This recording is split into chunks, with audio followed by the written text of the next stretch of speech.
கர்த்தருடைய நாமம் மகிமைப்படட்டும். நீங்கள் ஒவ்வொருவரும் சுகமாக இருப்பீங்கன்னு நம்புகிறேன். கர்த்தர் உங்களை ஆசீர்வதிக்கட்டும்.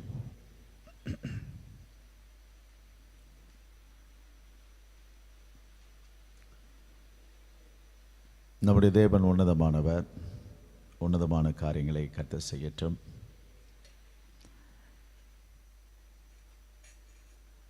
இன்றைக்கு காலையில் ஒரு புதிய அனுபவத்துக்கு நேராக என்னுடைய சிந்தனை ஆவியானவர் கொண்டு சென்றதை நான் பார்த்தேன். இன்னைக்கு காலையில் ஒரு துக்ககரமான ஒரு செய்தி என்பதை விட அது அப்படி தான். என்னுடைய அண்ணனுடைய மருமகன் இறந்துட்டார். அதனால் அந்த சவ அடக்கத்துக்கு போக வேண்டியதாக இருந்தது. அதனால் காலையில் அங்கே போயிட்டு இருக்கும் பொழுது தான் ஆவியானவர் இந்த சிந்தனைக்கு நேராக என்னை நடத்துகிறார். இன்றைக்கி கூட்டம்னா அவருக்கு தெரியும் போல் இருக்கு, எனக்கும் தெரியும். அங்கே அந்த சவ வீட்டுக்கு போய் பார்த்துட்டு என்னுடைய காரில் வந்து நான் உட்கார்ந்து அவர் சொன்னதை தியானிக்க ஆரம்பித்தேன். ரொம்ப ரொம்ப ரொம்ப அற்புதம். எப்பொழுதும் என்னோடு கூட வேதம் வச்சிருப்பேன். என்னுடைய காரில் ஒரு வேதம் இருக்கும், மொபைல்லே இருக்குது. மொபைலில் படிக்க மாட்டேன், மோஸ்ட்லி 99% படிக்க மாட்டேன். அப்போது அவர் சொன்ன விஷயத்தை உங்களுக்கு நான் சொல்லுகிறேன். யோபு 8ஆம் அதிகாரம் 8வது வசனம்.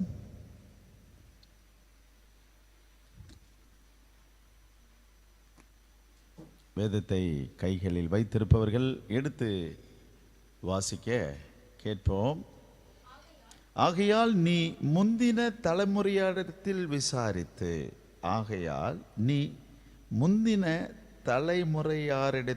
விசாரித்து அவர்கள் முன்னோர்களின் செய்தியை ஆராய்ந்து பாரும். ரொம்ப கவனமான வார்த்தைகள் இது ஒவ்வொன்றும். 10வது வசனம். அவர்கள் உமக்கு உபதேசித்து உமக்கு தெரிவித்து தங்கள் இருதயத்தில் இருக்கும் நியாயங்களை வெளிப்படுத்துவார்கள். அதாவது என்ன சொல்ல வர்றாருன்னா, முந்தின தலைமுறையிடம் கற்றுக்கொள்ளுங்கள் என்ன சொல்ல வர்றார். சில பாடங்களை யாருக்கிட்ட தான் கற்றுக்கணும்? பெரியவங்க கிட்ட போய் கற்றுக்கணும். இதை தான் சொல்ல வர்றார். புதுசாக இருந்தது அந்த தாட்டு. ரொம்ப, அதாவது எப்பவுமே இறைவன் ஒரு விஷயம் சொல்லும்போது அதுக்குரிய விடையும் சொல்லி கொடுப்பார். நான் ஒரு இரவு கனவு காண்றேன்னா காலையில் எழுந்து தேவ சமூகத்தில் உட்காரும்பொழுது அதுக்குரிய விளக்கமும் கொடுத்துருவார். அப்படி பழகினதுனால தான் இப்போ நீங்கள் ஒரு விஷயம் பார்த்து என்கிட்ட சொல்கிறீங்கன்னா உடனே எனக்கு ஆன்சர் கிடைச்சிடும். ஏன்னா பழகியாச்சு அதோட. அதுபோல் ஒரு விஷயத்தை அவர் சொல்ல வருகிறார், ஒரு தரிசனத்தை காட்டுகிறார், அல்லது ஒரு சொப்பனம் காட்டுகிறார், அல்லது ஒரு வேத வசனத்தை எனக்கு வெளிப்படுத்துகிறார்னால் அந்த விளக்கத்தோடு கூட வெளிப்பாடு கிடைக்கும். சில நேரங்களில் நானே ஆசைப்பட்டு சிந்திப்பேன், ஆனால் அதுக்கு தான் பல மணி நேரம் ஆகும். ஆனால் அவர் அதை வெளிப்படுத்தி அவர் எனக்கு தெரியப்படுத்திட்டார். ரொம்ப சிம்பிளாக முடிஞ்சிடும். அப்படி நீங்கள் முந்தின தலைமுறையிடம் கற்றுக்கொள்ளுங்கள். அப்போ உடனடியாக முந்தின தலைமுறை என்று சொன்னால் மிக முக்கியமாய் வேதத்தில் ஒரு 6 நபர்கள் இருக்கிறாங்க. கவனிச்சுக்கிங்க, என்ன பாருங்கள். அது உங்களுக்கு இப்போ டிஸ்பிளேவில் வரும். நீங்கள் கஷ்டப்பட வேண்டாம், ஈஸியாக நீங்கள் அதை காப்பி பண்ணிக்கலாம். திரும்ப உங்களுக்காக நான் படிக்கிறேன். நீர் முந்தின தலைமுறையிடத்தில் விசாரித்து, அதாவது யோபனுடைய நண்பர் பில்தாத், அவங்களும் ரொம்ப வயது முதிர்ந்தவர்கள். யோபை விட வயசு அதிகம்.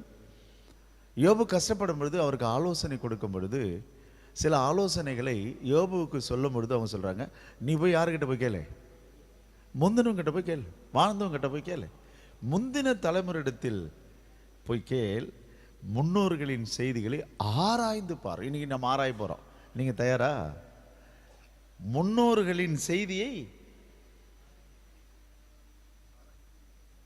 ஆராய்ந்து பார். என்னம்மா ஆராயலாமா? அப்படி ஆராய்ந்தனால தான் சில செய்திகள், சில சாராம்சங்கள் ரொம்ப ஆழமாக இருக்கிறது. உங்களுக்கு சில திடுக்கிடும் செய்திகள் எல்லாம் சொல்லுவேன், அது பயமுறுத்தும், யோசிக்க வைக்கும். அதனால் சில விஷயங்களை நான் சொல்லுகிறது கிடையாது. ரொம்ப நெருக்கமாய் ஊழியத்தில் இருப்பவர்களுக்கு அதை சொல்லுவேன். அதுவும் பயந்து பயந்து சொல்ல வேண்டியதாக இருக்குது சில விஷயங்களை. உங்களுடைய மனசு நெருடல் ஆகிடக்கூடாது, அதுக்காக தான் பயப்படுறேன், வேறு எதுக்கும் பயப்படுறது இல்லை. நான் பயப்படுறது ஒன்றே ஒன்று,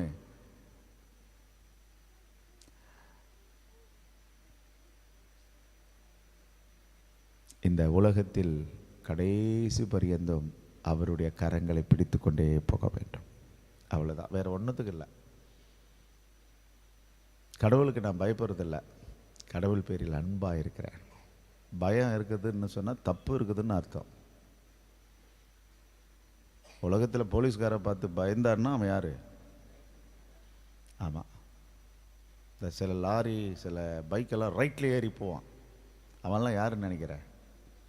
போலீஸ் லெஃப்டில் நிற்பார், இவங்க அப்படின்னா என்ன அர்த்தம்? அதான், நாம் கடவுளுக்கு பயப்படுற கூட்டம் இல்லை. பயந்தன்னா உனக்கு அறிவு இல்லைன்னு அர்த்தம். கடவுள் பயமுறுத்துகிறவர் இல்லையா, கடவுள் அன்பானவர். இதை நீங்கள் முதல்ல புரிஞ்சுக்கணும். பயமுறுத்தி பயமுறுத்தி பயம் இப்படி பண்ணணும், அப்படியே அதெல்லாம் வேலை கேட்காது. இந்த சாமி அப்படிப்பட்ட சாமி இல்லை, கண்ணப்படுங்க சாமி இல்லை. இவருக்கு பேரே கண்ணபுரன், தன் உயிரை கொடுத்த தெய்வம், தன் பிராணனை கொடுத்தவர் கண்ணபுரன். Praise the Lord. அதனால் தெய்வஜனமே, ஒரு சுவாரஸ்யமான செய்தியை நாம் ஆராய போகிறோம் திரும்ப உங்களுக்காக. நீ போய் முந்தின தலைமுறையிடத்தில் விசாரித்து பாரும், முன்னோர்கள் செய்தியை ஆராய்ந்து பார். 10வது வசனம், அவர்கள் உமக்கு தெரிவித்து தங்கள் இருதயத்தில் இருக்கும் நியாயங்கள் எல்லாம் வெளிப்படுத்துவார்கள். இன்னும் கொஞ்சம் எலிகு கிட்ட போனால் அவர் கொஞ்சம் நல்லா சொல்கிறார். எலிகு கிட்ட போலாமா? என்ன சத்தமே காணுமே. சும்மா ஊன்னு இருக்காதீங்க, சும்மா உங்கள் மனசை தூக்கி கொப்பையில் போட்டுட்டு இங்கே வாங்க தங்க தரையில் நடக்கலாம், அப்படியே ஒரு மாதிரி இருக்கீங்க. ஏன் கலகலன்னு இருங்களேன். 32ஆம் அதிகாரம் 7வது வசனம் நான் உங்களுக்காக படிக்கிறேன். முதியோர் பேசட்டும், வயது சென்றவர்கள் இடத்தில் ஞானத்தை கற்றுக்கலாம். அதாவது முதியோர்கிட்ட, அதாவது வயது சென்றவர்கிட்ட என்ன இருக்குமா? அப்படித்தானே அண்ணே? என்னண்ணே உங்ககிட்ட எல்லாம் என்ன இருக்கும்? ஒரு சமையல்காரர்கிட்ட சமையல் கலை இருக்கும், ஒரு தொழில் செய்கிறவர்கிட்ட தொழில் கலை இருக்கும், வாத்தியார்கிட்ட வாத்தியார் கலை இருக்கும். இப்போ எங்ககிட்ட ஒரு ஊழியக்காரன்னா எங்ககிட்ட என்ன இருக்கும்? சில நுணுக்கங்கள் எல்லாம் வைத்திருப்போம். இந்த நுணுக்கமெல்லாம் அனுபவத்துக்கு உதவும், ஆனால் தேவனுக்கு முன்பதாக அது செல்லுபடியாகாது. இவர்களே, பவுல் ஏன் அத்தனை சிறை வாசம் அவருக்கு தெரியுமா? அவருக்கு சிறை வாசம் மட்டும் இல்லை என்றால் அவருக்கு 14 புத்தகம் ஏது? என்ன சத்தம் இல்லை? ஆமா, அதனால சில விஷயங்களை நாம் அவர்கிட்ட கற்றுக்கணும். இதே மாதிரி எனக்கு நடக்கணும்லாம் சொல்ல முடியாது. சிலருக்கு சில அனுபவங்கள் மாறும், பட் ஆனால் தேவனுடைய அனுபவம் மாறாதது. அப்போ என்ன சொல்ல வராரு இங்க? என்ன படிச்சீங்க? முதியோர் பேசட்டும், வயது சென்றவரிடத்தில் ஞானம் அறிவிக்கட்டும். 9வது வசனம் நான் படிக்கிறேன். பெரியோர் எல்லாம் ஞானிகள் அல்ல, முதியோர் எல்லாம் நீதியை அறிந்தவர்கள் அல்ல. அப்போ முதியோர்கிட்ட என்ன இருக்கும்? என்ன இப்படி எப்படி முடிக்கணும்? இன்னும் பெரிய மேக்ஸ் படிக்கிற மாதிரி இருக்குது உங்களை பார்த்தா. முதியோர் இடத்துல என்ன இருக்கும்? நீதி இருக்கும். அவங்ககிட்ட கொஞ்சம் டிசிப்ளின் இருக்கும், நீதி இருக்கும். பெரியோர்கிட்ட என்ன இருக்கும்? முதியோர்கிட்ட. அப்ப பெரியோருக்கும் முதியோருக்கும் உள்ள வித்தியாசம் என்ன? எனக்கு தெரியல. ஏன்னா எல்லாமே நானே சொல்லிட்டேன். எப்படி? நீங்க கொஞ்சம் திங்க் பண்ணுங்க, உங்க மூளைக்கு கொஞ்சம் வேலை கொடுங்க. இங்க 2 பேர் இருக்கிறாரு, பெரியோர் முதியோர். You read in English. Great men are not always wise. Great man. ஒருவேளை அவங்க சொத்து, ஒருவேளை படிப்பு, இதெல்லாம் இவங்களை என்னன்னு சொல்கிறது? ஆமாம், பெரியவர்கள். முதியோர் வயதில். அப்போது வயது கூடுதுன்னு சொன்னால் அவங்கக்கிட்ட நிறைய விஷயங்களை, ஒழுக்கமான விஷயங்களை கற்றுக்கலாம். இது செய்யாத, அது பண்ணாத, இது பண்ண. அதனால தான் அவங்க சொல்கிற, ரொம்ப பெருசு, ரொம்ப பழுத்துடுச்சு, ரொம்ப முத்திடுச்சு, அங்கிள். நம்ம உடனே சொல்லுவாங்க, அங்கிள் நீ சொல்லு மாப்பிள்ள.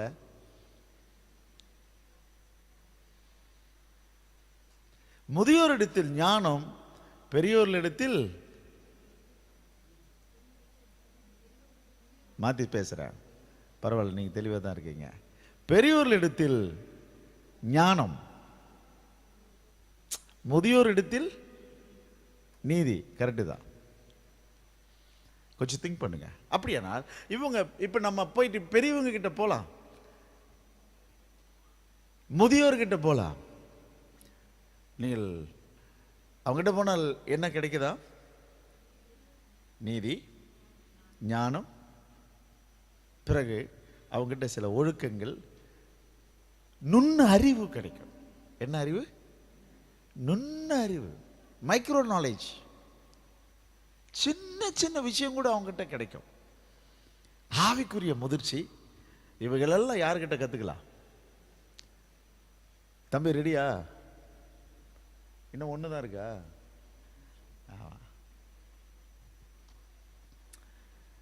ஸோ கர்த்தர் நல்லவர். நான் உங்களுக்கு ஒரு காலம் பாக்ஸ் போட்டுக்குங்க. காலம் பாக்ஸ் நம்பர் 1 பாக்ஸில் வரிசை எண் நம்பர்ஸ் 1. அது 2வது பாக்ஸில் கேரக்டர்ஸ், அதாவது கதாபாத்திரங்கள்.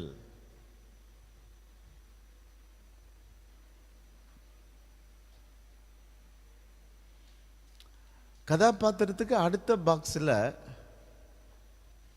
லெட்ஸ் லேர்ன், கற்றுக்கொள்வோம். 3rd பாக்ஸில் வேர்ட்ஸ், வசனம். 4வது பாக்ஸில் தேவன், காட்ஸ் கேரக்டர், தேவனுடைய குணங்கள்.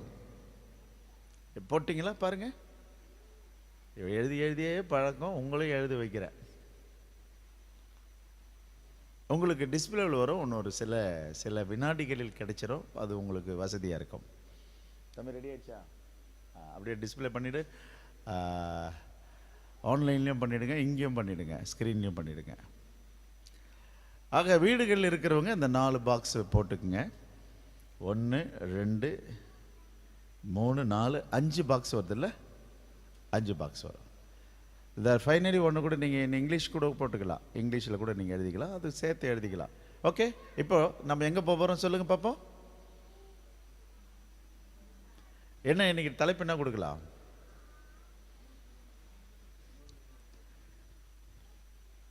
முந்தின தலைமுறையிடத்தில் கற்றுக்கொள்வோம். உங்களுக்கு தீமோத்தேயு சம்பவம் தெரியல? தீமோத்தேயுவை ரொம்ப மிகப்படுத்தி பவுல் பேசும்பொழுது வாசிக்கலாமா? 1 தீமோத்தேயு 1 அதிகாரம் 4வது வசனம், 5வது வசனம், 1 அதிகாரம் 2 தீமோத்தேயு நான் படிக்கிறேன். தீமோத்தேயுவே, 4வது வசனம். தீமோத்தேயுவே, உன்னிலுள்ள மாயமற்ற விசுவாசத்தை நான் நினைக்கும் பொழுது என் முன்னோர்கள் முதற்கொண்டு சுத்த மனசாட்சியோடு ஆராதித்து வரும் தேவனை ஸ்தோத்தரிக்கிறேன். பிள்ளைங்க பேசாம.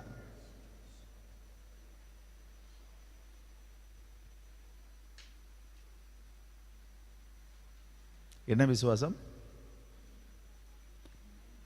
விசுவாசத்தில் கூட மாயம் இருக்கா? அதாவது நடிப்பு. நல்ல மாதிரி நடிக்குது. அப்படியே ஐயா தோத்துற ஐயா. இந்த குழந்தைங்க சொல்லும் பாரு, அங்கிள் தோத்துற அங்கிள். தோத்துறதுக்கும் குழந்தைக்கும் ஒன்றும் அறிவு வந்திருக்காது. ஆனால் என்ன சொல்லும்? இங்கே நிறைய பேர் பாட்டெல்லாம் அப்படிதான். ஆனால் ஆனால் தீமோத்தேயுக்கு மாயமற்ற விசுவாசத்தை குறித்து தேவனை ஸ்தோத்திரிக்கிறேன். இந்த விசுவாசம் முந்தி உன் பாட்டியாகிய லோவிசாலுக்குள்ளும் உன் தாயாகிய ஐனிக்கியாளுக்குள்ளும் இருந்தது, இப்போ அது உனக்குள்ளும் நிலைத்திருக்கிறது என்று நான் நிச்சயித்திருக்கிறேன். அப்போ இந்த பிள்ளைக்கு அந்த விசுவாசம் எங்கேருந்து வருது பாருங்களா. பாட்டி, செகண்ட் பார்ட்டில் அம்மா, இப்போ மூணாவது யாருக்கு வருது? அதனால நான் இங்கே பாருங்களேன், நல்லதெல்லாம் பிள்ளைகளுக்கு போய் சேரட்டும். என்ன இப்போ என்னுடைய இங்கே பாருங்களேன், என்ன பாருங்க, நீங்கள் யாரும் பயப்படாதீங்க, தவறெல்லாம் யோசிக்காதீங்க. என்னுடைய இப்போ அண்ணனுடைய மருமகன், அவருடைய அப்பா சாகும்போது அந்த பையன், இப்போ அவருக்கு இறக்கும்போது 46 வயசு. அவங்க அப்பா இறக்கும் பொழுது இவருக்கு 10 வயசு. இப்போ இவர் 46 வயசில் இருக்கிறாரு. இப்போ இவன் பையனுக்கு வந்து பார்த்தீங்கன்னு சொன்னால் இப்போ வந்து 12 வயசு. இவங்க பையனுக்கு என்ன வயசு? அதுதான் வருது பாருங்களா. இப்போ என்னுடைய அண்ணன் மகள் தானே கட்டி கொடுத்துருக்குறோம். அந்த பெண்ணு பிறக்கும் பொழுது எங்கள் அண்ணன் இல்லை, ஏன்னா அவர் ஆக்சிடெண்ட்டில் இருக்கிறார். 3 மாதம் கர்ப்பிணி அவங்க அம்மா. யோசித்து பாருங்களா. இப்போ இந்த பிள்ளைக்கு 36 வயசு. என்ன சொல்ல வரேன் புரியுதா உங்களுக்கு? முன்னோர்கள் இடத்துலேருந்து ஒவ்வொன்றும் நமக்கு பாஸ் ஆகி வருது. இப்படி நிறைய உதாரணங்களை சொல்லுவோம். அதனால தான் சில விஷயங்கள் எல்லாம் உங்களுக்கு சொல்லக்கூடாது. அது ரொம்ப அதிர்வாக இருக்கும், அதிர்ச்சியாக இருக்கும். இதை மாற்றுவதற்கு ஒன்று இருக்குது, தேவனை அறிகிற அறிவு இருந்தால் மாறிடும். இதை நீங்கள் புரிஞ்சுக்கணும். அப்படி இல்லை என்றால் உன் பரம்பரை ஜெனட்டிக்கில் என்ன இருக்குதோ அது உனக்கு வரும் என்பது நான் சொல்லலை, உலக வரலாறு சொல்லுது. உள்ள நீதி இல்லை, நியதி சொல்லுது.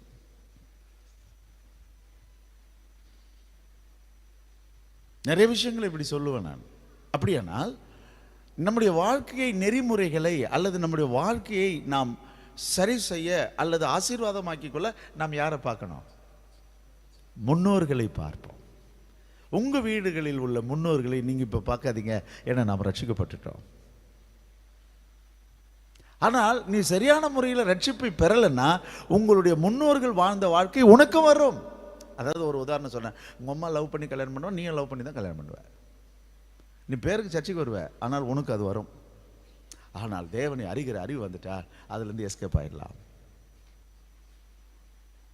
ரத்தமும் மாமிசமும் என்ன ஒன்று இருக்கு, அது ரெண்டும் டிராவல் பண்ணும். என்னதான் பிரசங்கம் கேட்டாலும் சரி அது வரும்.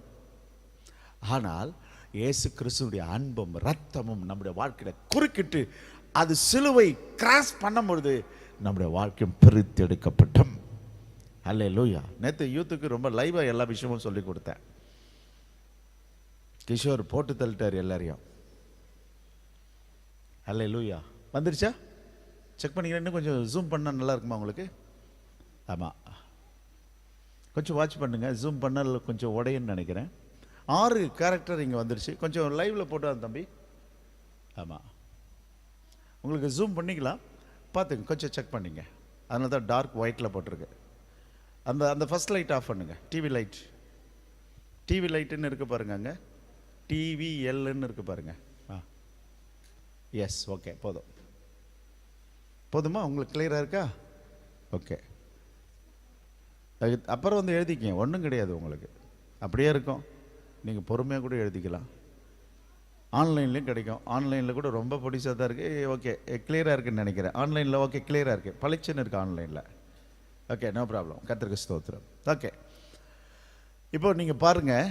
அது இப்போ ஆன்லைன்லேயும் என் முகத்தை நீங்கள் பார்க்கவே முடியாது. என் செய்தி வர வரையும் இது அப்படியே தான் நேரம் நிற்கும். என் முகத்தை பார்க்க விரும்பாதீங்க. இதுதான் உங்களுக்கு மேட்டரை. இப்படியே தான் இருக்கும் ஆன்லைனில். இப்போ நீங்கள் பார்த்துக்கலாம். நீங்கள் எழுதிக்க வேணாங்க. இப்போ நீங்கள் வாட்ச் பண்ணுங்க. இது நான் ஒரு நிமிஷத்தில் கூட சொல்லிடுவேன். ஆனால் நம்ம முதியோர் இடத்தில் ஞானமும் அறிவும் தங்கியிருக்கு. கொஞ்சம் அதனால் இப்போ இருக்கக்கூடிய பெற்றோர்களே, உங்கள் பிள்ளைகளுக்கு நீங்கள் சொல்லிக் கொடுக்குறதல்ல, நீங்கள் சொல்லாமலே ட்ராவல் ஆகும். குழந்தைகளுக்கு உங்கள் படிப்பு ட்ராவல் ஆகும், உங்களுடைய மெமரி ட்ராவல் ஆகும், உங்களுடைய குணங்கள் ட்ராவல் ஆகும், உங்களுடைய பணமும் ட்ராவல் ஆகும். சொத்து நீங்கள் விரும்பினாலும் விரும்பப்பட்டாலும் அது ட்ரான்ஸ்ஃபர் ஆகிடும். ஆனால் உங்கள் குணமும் உங்களுடைய நற்செயல்களும் அது ஆட்டோமேட்டிக்காக ட்ராவல் ஆகணும்னா நீங்கள் அறிகிற அறிவிலே வளருங்கள். Praise the Lord. அப்படிலாம் நம்ம விதையை பார்ப்போம், நிறைய விதை பதறா போயிடும். ஆனால் வெளியே பார்க்குறதுக்கு எப்படி தான் இருக்கும். ப்ளீஸ் அப்படி இல்லாமல் நல்ல வாழ்க்கை வாழ்வோம். நம்மை பிள்ளைகள் திரும்பி பார்க்கும்போது எங்கள் அப்பா அப்படி, எங்கள் அப்பா அப்படி சொல்லணும். பிரைஸ் காட், ஹல்லேலூயா. நான் எங்கள் தாத்தாவை பார்த்ததில்லை, குண ரீதியாக எங்கள் அப்பாவை அடிக்கடிக்க நான் எட்டி பார்ப்பது உண்டு. எங்கள் அப்பனுக்கு படிப்பு இல்லை, எங்கள் அப்பனுக்கு போதுமான அறிவும் கிடையாது. ஆனால் ஏனோ அவங்கக்கிட்ட சில நல்ல குணங்கள் எல்லாம் நான் பார்த்துருக்கிறேன். Praise God. என்ன சத்தமே இல்லை.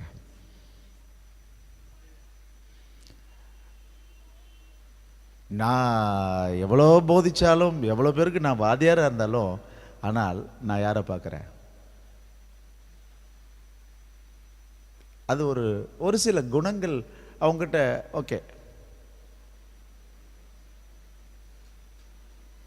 அதனால் நான் உங்களுக்கு சொல்லுகிறேன், நீங்கள் ஒரு 6 கேரக்டர் இருக்காங்க. இதுதான் மொத்தமே 6 பேர் தான் கதாநாயகர்கள் பைபிளுக்கு. மற்றவங்க எல்லாமே சப்பு. மெயின் கேரக்டர் இவங்க தான். பாருங்க, படைப்புக்கு ஆதாம், மீட்புக்கு நோவா, பிரித்தெடுக்கப்படுகிற ஜாதிக்கு ஆபிரகாம், அதுக்கு அடுத்தது உலக வல்லரசுக்கு ஒரு உண்மை தெய்வனை காட்டுவதற்கு தன் ஜனங்களை அடிமைத்தனத்திலிருந்து விடுவிக்க ஒரு ரட்சகன் தேவைப்படுது, மோசே. மோசேவுக்கு பிறகு யாருமே கிடையாதுங்க. அடுத்தது ராஜா தாவீது, அதுக்கு அடுத்தது யாரும் கிடையாது, இயேசு. இந்த 6 பேரை ஞாபகம் வச்சுங்க. இவங்கள தான் நம்ம திரும்பி பார்க்க போகிறோம். திரும்பி பார்க்கறதுக்கு ஒன்றும் இல்லை. இதை பாருங்க, நீங்கள் இதையே முறைச்சி பாருங்க, அறிவு வரும். இதை தான் கர்த்தர் எனக்கு சொல்லிக் கொடுத்தார். எப்படி இருக்கு அவர் சொல்லிக் கொடுக்கறது? என்னங்க சத்தமே இல்லை? அவர் வாய் வழியாக பேசினார். நான் இதுக்கு ஒரு டிராயிங் போட்டு டயக்ராம் போட்டு உங்களுக்கு காட்டுறேன். இப்படி அவர் எனக்கு காட்டல. அவர் சொன்னார், முதியோர்களை நீ திரும்பி பாரு, அவர்களிடத்தில் அறிவும் ஞானம் வரும்னு சொன்னார். நான் உடனடியாக என்னுடைய அறிவு, என்னுடைய சிந்தனையும், எங்களுக்கு தேவ கிருபையினால் இந்த 66 புஸ்தகமும் அது உள்ளங்கை நெல்லிக்கனியாக இருந்ததுனால உங்களுக்கு இவ்வளோ சுருக்கமாக அவங்க என்ன பண்ணிட்டோம், உங்களுக்கு சொல்லி கொடுத்துட்டோம். சொல்லி கொடுக்கறது முக்கியமல்ல, நீங்கள் படிக்கிறது முக்கியமல்ல, இது என்னுடைய ஆழ சாராம்சத்தை புரிந்து கொள்ள வேண்டும். இதை பாருங்க, அப்படியே ஷார்ட் பண்ணியாச்சு. ஆபிரகாம் சந்ததிக்கு ஒரு என்ன சொல்லலாம், ஒரு 32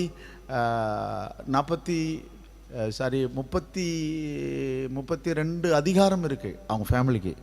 அது ஒரே வார்த்தையில் முடிஞ்சு போச்சு. ஆதாமுக்கு ஒரு 3 அதிகாரம் உண்டு, அது ஒரே வார்த்தையில் முடிஞ்சு போச்சு. மோசேவுக்கு 4 புத்தகம் உண்டு, அது ஒரே வார்த்தையில் முடிஞ்சு போச்சு. தாவீதுக்கு முழு பைபிளே கொடுத்துடலாம், ஒரே வார்த்தையில் முடிஞ்சிருச்சுங்க. அப்போ அப்படியானால் நான் புரிந்து கொண்டது, இது என்னுடைய அறிவு என்பதை விட இதுதான் சுருக்கம். அப்போ வாழ்க்கையை கூட்டி கழிச்சு பார்த்தா என்ன நிற்கணும்? அது பேலன்ஸ் நிற்கணும். இதுதான் பேலன்ஸ். ஸ்தோத்திரம். என்ன வாழ்ந்தோம், எப்படி வாழ்ந்தோம், ஏதோ வாழ்ந்திருக்கிறார் பாருங்க. சரி, ஓகே, இங்க பாருங்க, நீங்களே ஆன்சர் பண்ணிடலாமே. நம்பர் 1 ஆதாம். ஓகே, இது ஃபர்ஸ்ட் கேரக்டர் ஆதாமை பார்க்குறோம். ஆதியாகமம் 1:27 நம்ம அழகாக பார்க்கலாம். என்ன இருக்குங்க? தேவன் தமது சாயலாக மனுஷனை சிருஷ்டித்தார். அதுக்கு இங்கிலீஷில் ஒரு வார்த்தை இருக்குது பாருங்களா, அங்கே அது பக்கத்தில், அந்த கதாபாத்திரத்துக்கு பக்கத்தில் லெட்ஸ் லேர்ன், கற்றுக்கொள்றது. அதுதான் ஆதாம் கிட்ட என்ன கற்றுக்கிறோம்? அட்டென்ஷன், கவனம். ஆதாம் கிட்ட வேற எதையும் கத்துக்கவே வேணாம். அட்டென்ஷன். இப்போ உங்களுக்கு புரியுதா? ரொம்ப சிம்பிளா முடிஞ்சு போச்சு. ஆதாம் கிட்ட நான் அந்த முதியோர்கிட்ட போயிட்டு நான் என்ன கத்துக்கினேன்? உங்களை கேட்டேன் என்னென்னவோ சொல்லுவீங்க, இன்னைக்கெல்லாம் பேசுவீங்க ஆதாம் கதைய.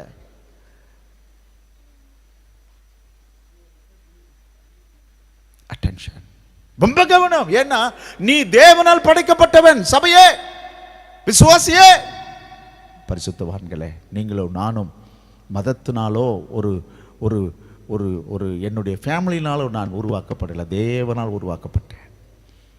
இந்த லாஸ்ட்டு வெனஸ்டே இங்கே ஒரு செமினார் ஒன்று நடத்தினோம். வந்தவர்களுக்கு எல்லாருக்கும் தெரியும். எப்போ நினச்சா கூட எனக்கு நடுவானத்துக்கு பறந்து போக சொல்லுகிறது அந்த சிந்தனை. அட்டென்ஷன், நீ ராஜா, you are a king. Attention. உனக்கு எல்லா வசதி வாய்ப்பு வந்துடுச்சுன்னு சொல்லி துள்ளி குதிக்காத, ரொம்ப கவனம்.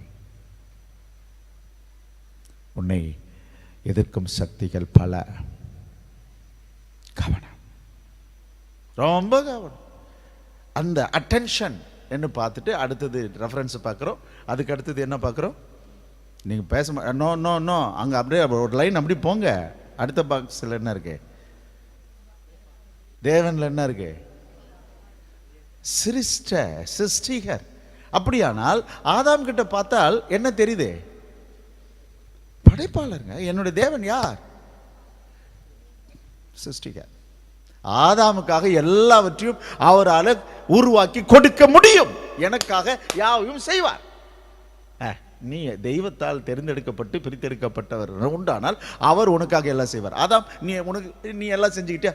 இல்லை இல்லை, எனக்காக அவர் எல்லாம் செய்தார். அப்படியானால் ஆதாமை பார்த்தா தேவனை எப்படி பார்க்குறோம்? சிருஷ்டிகர். நீங்கள் சமஸ்கிருதத்தில் படித்தால் சிருஷ்டிகர், தமிழில் போட்டிருக்கு அவர் படைப்பாளர். நீங்கள் என்ன நினைக்கிறீங்க? எனக்காக யாவையும் செய்பவரே, 2 ஷார்ப்பு, செய்து முடிப்பவரே, எனக்காக யாவையும் செய். இப்படி சொல்லுங்க. என்னன்னா, ஆண்டவரே நீங்க தான் என்ன ரட்சித்தீங்க, நீங்க தான் என்ன அழைச்சிங்க, நீங்க தான் எனக்கு முத்திரை குத்துறீங்க, அபிஷேகத்தை கொடுத்துருக்கீங்க, எனக்காக யாவையும் செய்வாங்க. அல்லேலூயா. ஆனா என்கிட்ட ஒன்று இருக்கு. என்ன இருக்குது? அட்டென்ஷன். அட்டென்ஷன். இந்த அட்டென்ஷன்ல நான் இருந்தேனால் எனக்காக தம்பி காடு கொடு தம்பி. இவங்க என்ன உங்களுக்கு, நான் 12th படிக்கும்போது ஜுவாலஜி மிஸ் மறக்க முடியாது, ஜெயலட்சுமி அவங்க பேரு. அது பாட்டு புக்கு படிச்சுட்டு போயிட்டே இருக்கோம். மொதல் பெஞ்சில் நான் தான் இருப்பேன், தூங்குவேன். கேட்கவே மாட்டாங்க. வாள், செம்ம வாள், அறந்த வாள், ரெட்டை வாள்.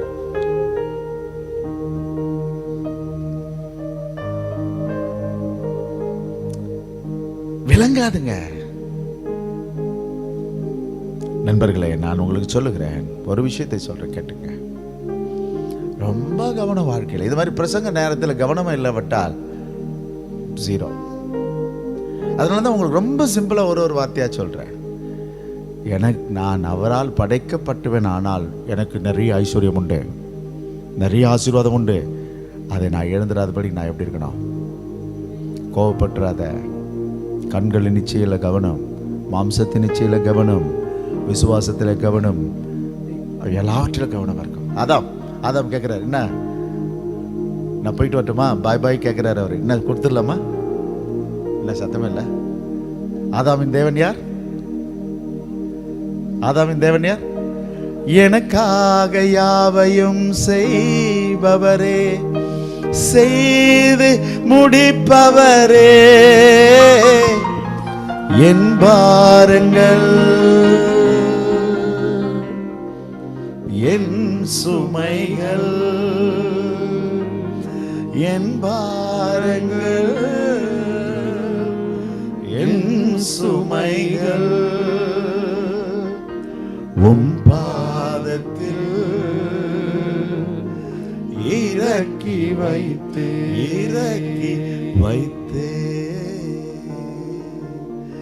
ஏசையா உம்மைத்தானே என் முன்னே நிறுத்தியுள்ளே. எல்லாத்தையும் ஓப்பனா சொல்லிடுங்க. யோபு கிட்ட ஆதாமை பற்றி கேட்டா, நான் ஆதாம மாறி அக்கிரமத்தை மறைத்து வைத்தேனோ. எங்கடா இருக்கிற ஆதாம்? இங்க தான் இருக்கிறேன். எங்க இருக்கிற? ரிஷான் சொல்லுவான், என்னை கண்டுபிடிங்க. அவரே மூடிக்கிட்டு அவரே சொல்லுவார், என்னை கண்டுபிடிங்க. எங்க இருக்கிற? பாய்க்குள்ளுக்கிற. பெட்ஷீட் அவனுக்கு பாய்க்குள்ள தான் இருக்கிறேன், பாய்க்குள்ள தான் இருக்கிறேன். அந்த மாதிரி ஆதாம் எங்கடா இருக்கிற? வேர்க்குள்ளுக்கிறேன். அப்புறம் யோபு அதை சொல்லுவார், ரொம்ப அழகா சொல்லுவார், நான் ஆதாமை போல அக்கிரமத்தை ஒளித்து வைத்தேனோ. ஒளிச்சு வைக்காதீங்க நண்பா. அட்டென்ஷன். ஏன்னா நீ ஆசீர்வதிக்கப்பட்டவன். ஒவ்வொரு கிறிஸ்தவனும் ஆசீர்வதிக்கப்பட்டவன். நீ அங்க இங்க தேடாதே. தேவன் உனக்கு ஆசீர்வாதத்தை கொடுக்கிறவன். எத்தனை பேர் கை தட்ட முடியும்? எதுக்கு தெரியுமா? நான் சாவு வீட்டில் இருக்கிற அவர் என்ன கூட பேசினுக்கிறாங்க இந்த விஷயத்த. நல்ல தெய்வம்ல. உன்னுடைய முன்னோர்களை திரும்பி பார். நம்பர் 2.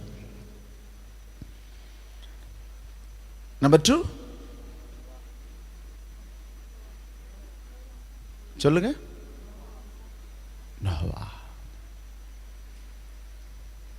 நோவாவை நம்ம பார்த்தோம். என்ன சொன்னார்? நோவாவுக்கு நோவானால என்னதான் பேரு? அங்கதான் இருக்க இளைப்பாறுதல். இங்கிலீஷில் என்ன இருக்கு? ரெஸ்ட். என்ன கொஞ்சம் அதை கொஞ்சம் இன்னும் கொஞ்சம் தெளிவாக பார்க்கணுன்னு சொன்னார், ரிலாக்ஸேஷன். அதாவது என்னன்னா, நான் உனக்காக எல்லாத்தையும் செஞ்சுட்டேன், நீ ரெஸ்ட் எடு. இதுதான் தெய்வம். நோவா கிட்ட இதுதான் பார்க்குறோம், ரெஸ்ட், இளைப்பாறுதல். நோவாவை திரும்பி பாரு. ஆனால் அந்த நோவாவின் தேவனை நீங்கள் பாருங்களேன், என்ன போட்டிருக்கு? மீட்பார். உன்னை மீட்பார். உன்னை முழுகவே விட மாட்டார். உன்னை நான் காப்பேன். ஹல்லேலூயா. He is a redeemer. என்னங்க, நோவா பீரியடுக்கு வரும்பொழுது ஆதாமுடைய முழு சந்ததி அட்டென்ஷன் இல்லாமல் என்ன ஆயிடுச்சு? எல்லாம் ஒழிஞ்சு. திரும்ப இப்போ நோவாவுக்கு கிரியேட்டரை வரல. எப்படி வராரு? கடவுள் பாருங்க, பேர் மாறி போச்சு. ஆதாமுக்கு சிருஷ்டிகராக இருந்தவர் இங்கே என்னவாயிட்டாரு? அப்போ மனுஷனுக்கு சொல்கிறாரு, நீ எப்படி இரு? ரிலாக்ஸாரு, நான் செய்வேன். நீ இப்போ நோவா யாரை பார்த்துருப்பாரு? ஆதாமை பார்த்துருப்பாரு. இப்போ இங்கே சொல்கிறாரு, நீ பேழையை கட்டுன்னாரு. அளவெல்லாம் அவர் தான் கொடுத்தாரு. நீ உள்ள ஏறுன்னாரு. உன்னை மிதக்க பண்ணுவேன் நான் கதவை அடைப்பேன், உன்னை நான் விடுவிப்பேன். ஆகவே அவருக்கு நான் வச்சிருக்கிற பெயர் மீட்பார். ஹல்லேலூயா. என்ன சத்தமே இல்லை? நீங்கள் இப்படி உட்காந்துருந்தீங்கன்னா பொழுது விடிஞ்சிடும். நான் இன்னும் ஒரு 8-10 நிமிஷத்தில் முடிச்சிடணும் இந்த செய்தியை. Praise God. அதனால திரும்பி பார். நம்ம யார்கிட்ட போய் கற்றுக்கிறோம்? முந்தின தலைமுறைகிட்ட போய் கற்றுக்கிறோம். என்ன கற்றுக்கிறீங்க? அவர் மீட்பார். எத்தனை பேர் சோத்திரிக்க முடியும்? என் தேவன் யார்? ஆதாமின் தேவன், நோவாவின் தேவன் யார்? மீட்பார். ஆனால் நோவாவுக்கு என்ன பேரு? இளைப்பாறுதல். இவன் தேற்றுபவன். ரெஸ்ட். மாலைமான நான் உங்களுக்கு சொல்லுங்க, இங்க பாருங்களேன். அப்படியே நீங்க கடவுளை அப்படியே பார்க்கலாம். ஆதாம் கிட்ட கவனமாயிரு என்று பார்த்த அதே தெய்வம் இப்பொழுது இவன் நம்மை தேற்றுவான். ரெஸ்ட்.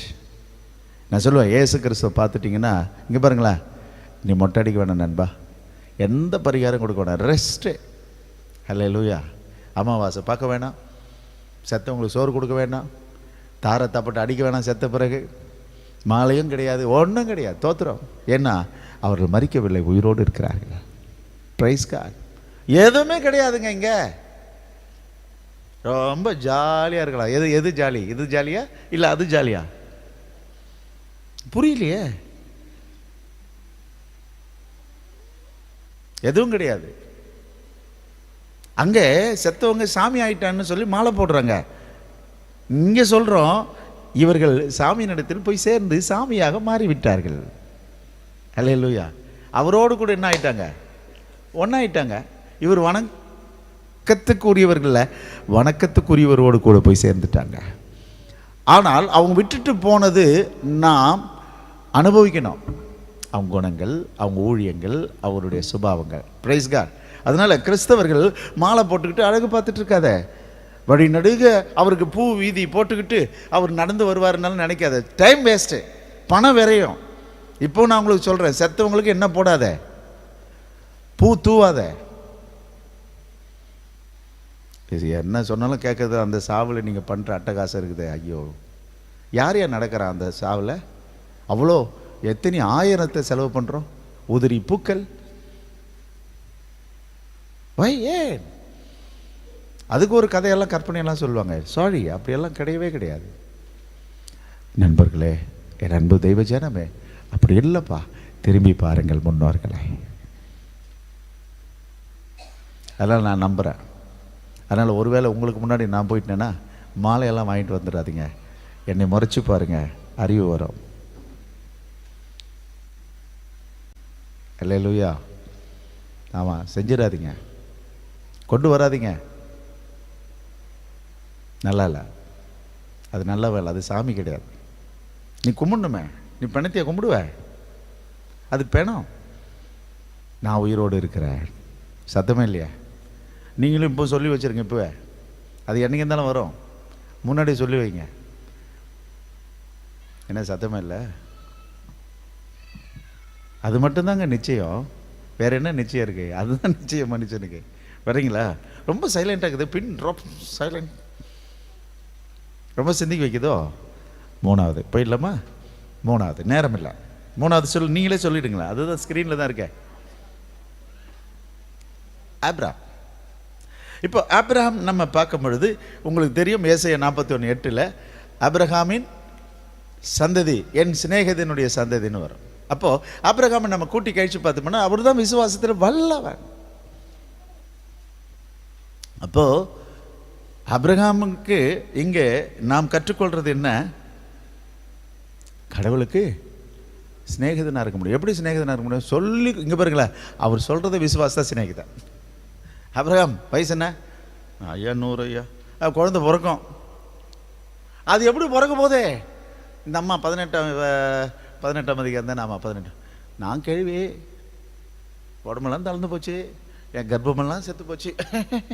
சரி, சிரிப்பே இருக்கட்டும், பேர் சிரிப்புன்னு வச்சிரு. ஈசாக்குன்னு என்னது? நமட்ட சிரிப்பு, நகைப்பு, காமெடி வச்சிரு ஈசாக்கு. அது நல்ல பேர் நீங்கள் வைக்கிறீங்க.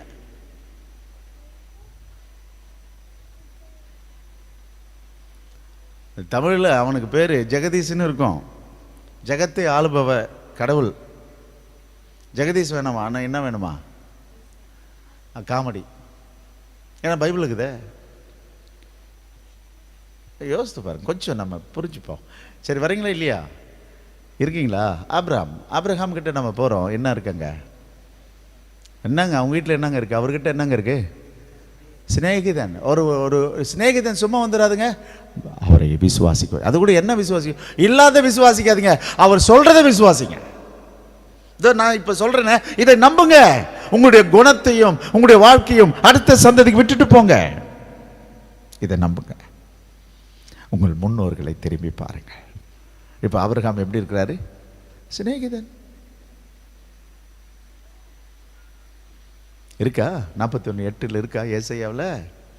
அப்போது அவரை பற்றி முழு வேதத்தையும் பார்ப்போமானால் ஃபெய்த்ஃபுல் மேன், விசுவாசம் உள்ள மனுஷன். அதாவது உண்மை உள்ள, அது மோசம் நம்ம வரப்போகிறோம், ஃபெய்த்ஃபுல் மேனுக்கு வரப்போகிறோம். அதனால் ஆபிரகாமுக்கு முழு வேதமும் என்ன தான் சொல்லுது? விசுவாசம், விசுவாசம், விசுவாசம். நான் சொல்லுவேன், அது ஆபிரகாமின் விசுவாசம் இல்லைங்க, தேவன் அவருக்கு சொன்னது தான் விசுவாசம். அல்லேலூயா. நான் சொல்லுவேன், கடவுளை நம்புவது நம்பிக்கை இல்லையா, கடவுள் உன்னை சொல்லுவதை நம்புவது தான், உன்னிடத்து சொல்லுவதை நம்புவது தான் நம்பிக்கை. நான் நம்புகிறேன். No no no no no no. என்னத்தை நம்புகிறேன்? அவரை நம்புவதல்ல, அவர் சொன்னதை நான் நம்புகிறேன். Price God. மாற்றிக்கிங்க எல்லாத்தையும். ஏன்னா இதுக்கு முன்னாடி நம்ம தப்பாக அஸ்திபாரத்தை போட்டுப்போம். ஆண்டவரை விசுவாசிக்க. எதை விசுவாசிக்கிறேன்? என்னன்னு விசுவாசிக்கிறேன்? நான் அறிந்ததை விசுவாசிக்கிறேன். சரி, ஓகே. இப்போ அங்கேருந்து நம்ம இப்போ இந்த தேவன்கிட்ட வரும்போது அவருக்கு எப்படி இருக்கிறாரு? Almighty God. நம்புறீங்களா? ஹலோ, இதெல்லாம் நான் படித்தது தான் நான் உங்களுக்கு சொல்கிறேன். அவர் என்கிட்ட சொன்னது என்ன தெரியுமா? முந்தின தலைமுறையை திரும்பி பாரு, அவங்ககிட்ட போய் கற்றுக்கினாரு. அவர் சொன்ன உடனே எனக்கு இதெல்லாம் நான் கற்றுக்கிட்டதா ஒரே ஒரு வார்த்தையில் நான் சொல்லிடுறேன். அப்போது ஆல்மைட்டி காடுன்னு சொன்னால இங்கே பாருங்களேன், ஒருவராலும் செய்ய முடியாததை செய்வது தான் ஆல்மைட்டி காட்.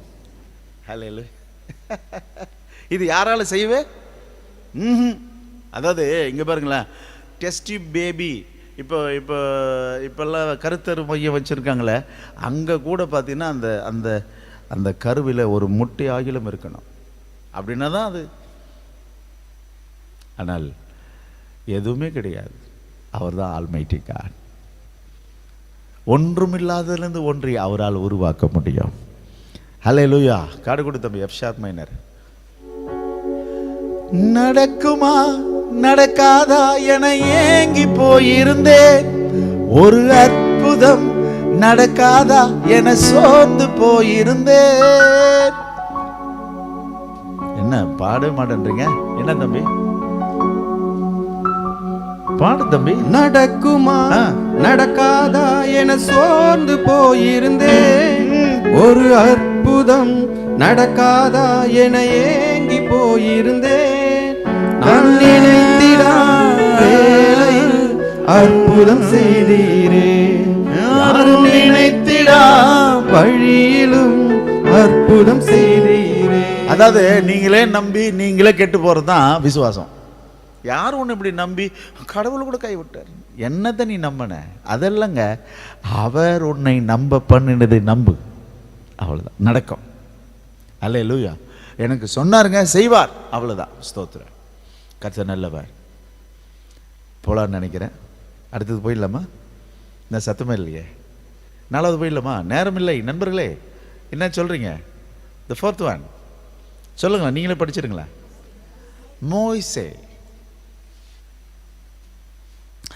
மோசே, இந்த மோசே பற்றி உங்களுக்கு எல்லாம் தெரியும். எகிப்தை கலக்கினவர். ஓகே, மோசேவுக்கு என்ன கேரக்டர் என்ன இருக்கு?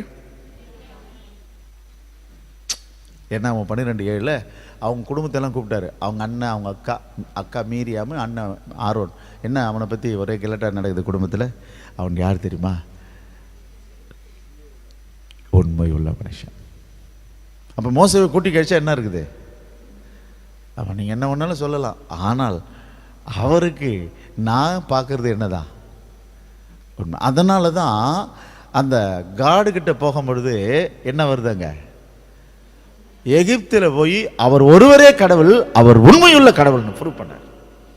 அதாவது என்னன்னா, இங்கே பார்க்கறது அங்கே டேலி ஆகணும், இங்கே பேசுறது அங்கே கிளியர் ஆகணும். இங்கே ஒன்று அங்கே ஒன்றுன்னா ஜிக்ஸாக்க போகக்கூடாது. ஆபிரகாம் ஒன்று பார்த்தா சிநேகிதன், சிநேகிதனோடு கூட இருப்பவர் ஆல்மைட்டி காட். ஹல்லேலூயா. அது கரெக்டாக என்ன ஆகணும்? சேரணும். சேரலைன்னா ஆன்சர் தப்பு.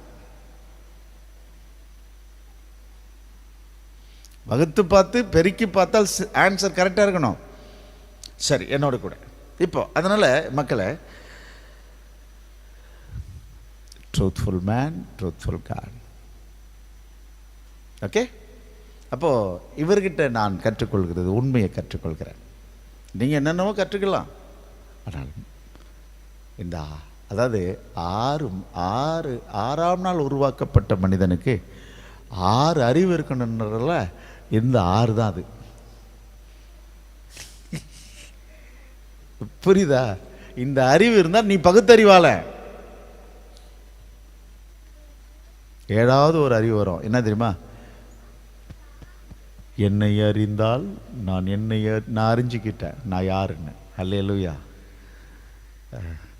உலகத்தார் பாடுறது தத்துவம் போல தெரியலாம், ஆனால் தத்துவம் இல்லை, அதெல்லாம் போதை பாடல்கள்.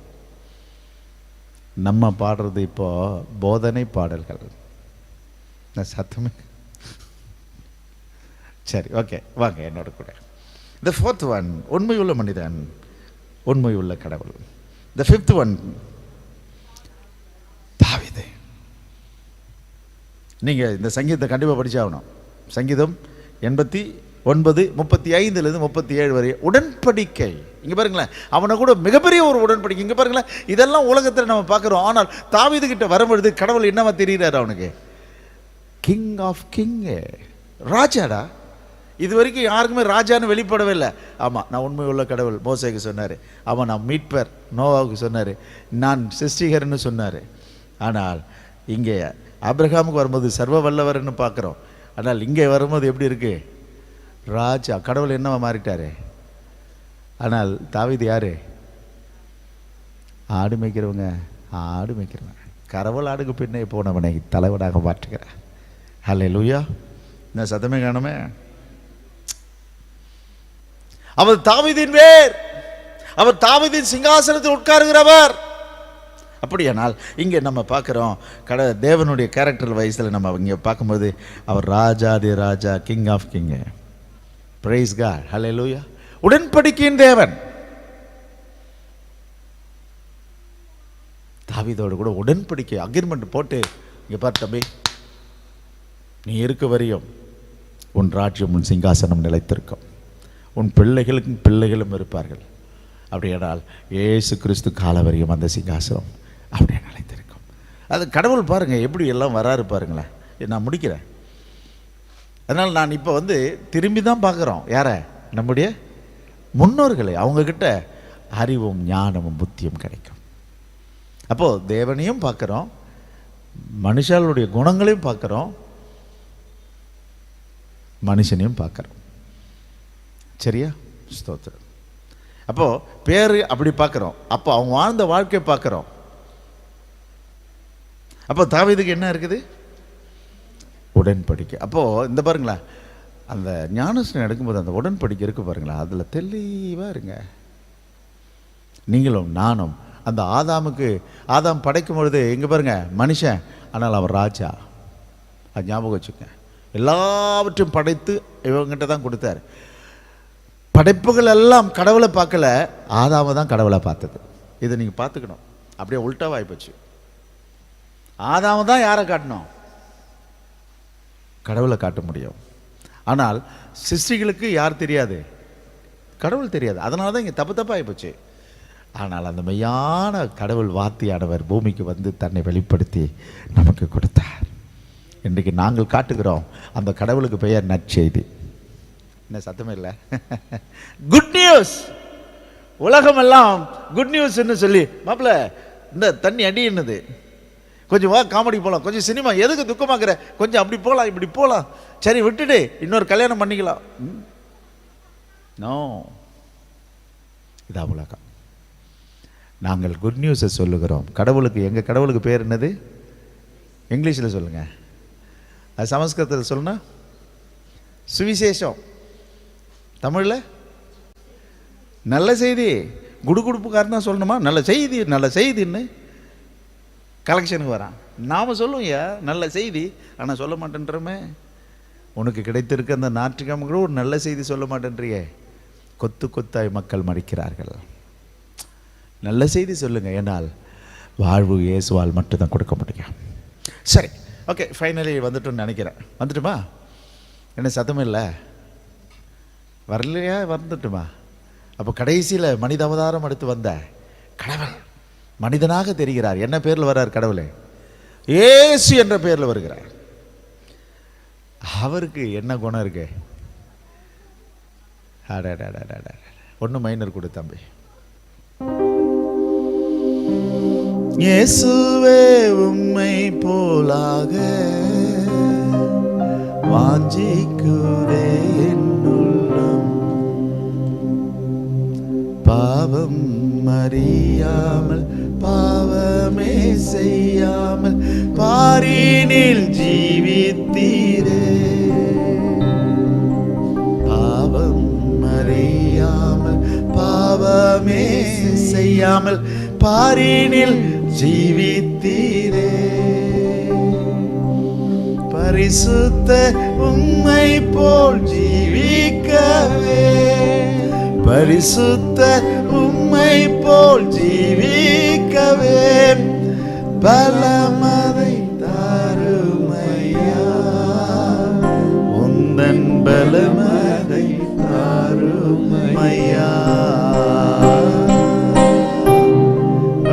பாடிக்கிட்டே வீட்டுக்கு போங்க. அப்போ இயேசுவை பார்க்கும்போது அவர்கிட்ட என்னத்தை பார்க்கலாம்? அவ்வளவுதாங்க. அர்ப்பணம் இருந்தா அற்புதங்க. அல்லேலூயா. அவங்க அப்பா வார்த்தைக்கு அவர் தட்டவே இல்லை. அதுதான் இயேசு கிட்ட பார்க்க. எவ்வளவு அழகா முடியுது பாருங்களேன். அப்ப மனுஷன் வாழ்க்கையில் என்ன வேணும்? எப்பொழுதும் அர்ப்பணம். மனைவி புருஷனுக்கு அர்ப்பணிச்சுக்க. ஒவ்வொரு வக்கசம் உன் ஜாப்புக்கு அர்ப்பணிச்சுக்க. உங்க வேலைக்கு அர்ப்பணிச்சுங்க. அப்புறம் அந்த வேலை எப்படி இருக்கும்? ரொம்ப குடும்பத்தில் இருக்கிறவங்க குடும்பத்துக்கு அர்ப்பணிங்க. பிள்ளைங்களுக்கு அர்ப்பணிங்க. எப்படி இருக்கும் அந்த குடும்பம்? அந்த பிள்ளைங்க எப்படி இருக்கும்? சாக்ரிஃபைஸ் பண்ணுங்க. அப்படின்னா கடவுளை எப்படி பார்க்குறோம்? சாக்ரிஃபைஸ். அப்படியே கடவுள்கிட்ட அங்கே வாங்கலாம். என்ன இருக்கு அது ஆன்சர்? God is love. தேவன் அன்பாகவே இருக்கிறார். அந்த அர்ப்பணம் என்னவா மாறிடுச்சுப்பா? Price God. இப்போ உங்களுக்கு புரியுதுங்களா? இப்போ நம்ம முடிச்சிடல நினைக்கிறேன். முந்தின தலைமுறை போய் கற்றுக்கள். ஹல்லேலூயா. என்ன எத்தனை பேர் சந்தோஷமா இருக்கீங்க? எவ்வளவு அழகா முடிஞ்சு போச்சு பாருங்களா. இவ்வளவுதாங்க. இவ்வளவுதான். முழு பைபிளும் இவ்வளவுதான். ரொம்ப சிம்பிளா இருக்கு பாருங்க. உள்ளங்கையில் நெல்லிக்கனி. That's all. Praise God. Once ஆன்லைன்ல போட்டுரு தம்பி. அதனால் உங்களுக்கு அந்த ஸ்க்ரீனில் கிடைக்குது. எழுதாதவங்க எழுதிக்கிங்க, இல்லை ஸ்க்ரீன்ஷாட் பண்ணி வச்சுக்கிங்க. உங்களுக்கு யூஸ் ஆகும். ஓகே, போலாமா? நான் நகரவே மாட்டேன்றீங்க. ஹல்லேலூயா. உங்களுக்கு இது புரியுதா இல்லையா? இந்த காலம் போட்டு இப்படி படிக்கிறது ரொம்ப ஈஸியா இருக்கும். அது போடாம நம்ம படிச்சோமானால் விளங்காது. அதனால தான் மெனக்கட்டு. இப்போ இங்க பாருங்க, நான் போட்டு வச்சிருக்கிறேன். சரி, என் கையெழுத்து எனக்கு தான் புரியும், அதனால உங்களுக்கு டைப் பண்ணி கொடுத்துடலாம இன்னும் சொல்லி பிரதர் இங்கே சர்வீஸ் நடத்திட்டு இருக்கும்போது, வர்ஷிப் பண்ணிட்டு இருக்கும் பொழுது நான் அங்கே போய் உட்காந்து டைப் பண்ணி ஐடியா கொடுத்துட்டு வந்துட்டேன். அதுதான் இப்போ உங்களுக்கு இருக்கு. சரிங்களா? ஸ்தோத்திரம். சந்தோஷமா கர்த்தரை ஸ்தோத்திரிக்கிறோமா? நான் ஒரு முறை உங்களுக்காக நான் படிச்சிடுறேன். பெரியோரிடத்தில் ஞானமும் முதியோரிடத்தில் நீதியும் விளங்கும். ஹல்லேலூயா. இப்ப பாருங்க, விளங்குதா? என்ன யோபு விளங்குதா? ஆமா. ஒழுக்கம், நுண்ணறிவு, நன்னறிவு இல்ல, ஒழுக்கமும் நுண்ணறிவும் ஆவிக்குரிய முதிர்ச்சியும். இங்க பாருங்களேன், இந்த முதியோரிடத்திலும் பெரியவரிடத்திலும் காணாமல் போகுது இந்த காலத்துல. அது போட்டோம், நம்ம கிட்ட காணட்டும். ஹல்லேலூயா. அன்னைக்கு யோபு காலத்துல அவங்ககிட்ட அது பார்க்கவே முடியல. யார் அந்த முதியோர், யார் அந்த பெரியோர்? மகனே வாழ இந்த சத்தியத்தை படிக்கிற ஒவ்வொருவரும் நம்மை பெரியோர்களும் முதியோர்களுமாய் கர்த்தர் மாற்றுவார். கர்த்தர் நல்லவர். கர்த்தருடைய நாமம் மகிமைப்படட்டும்.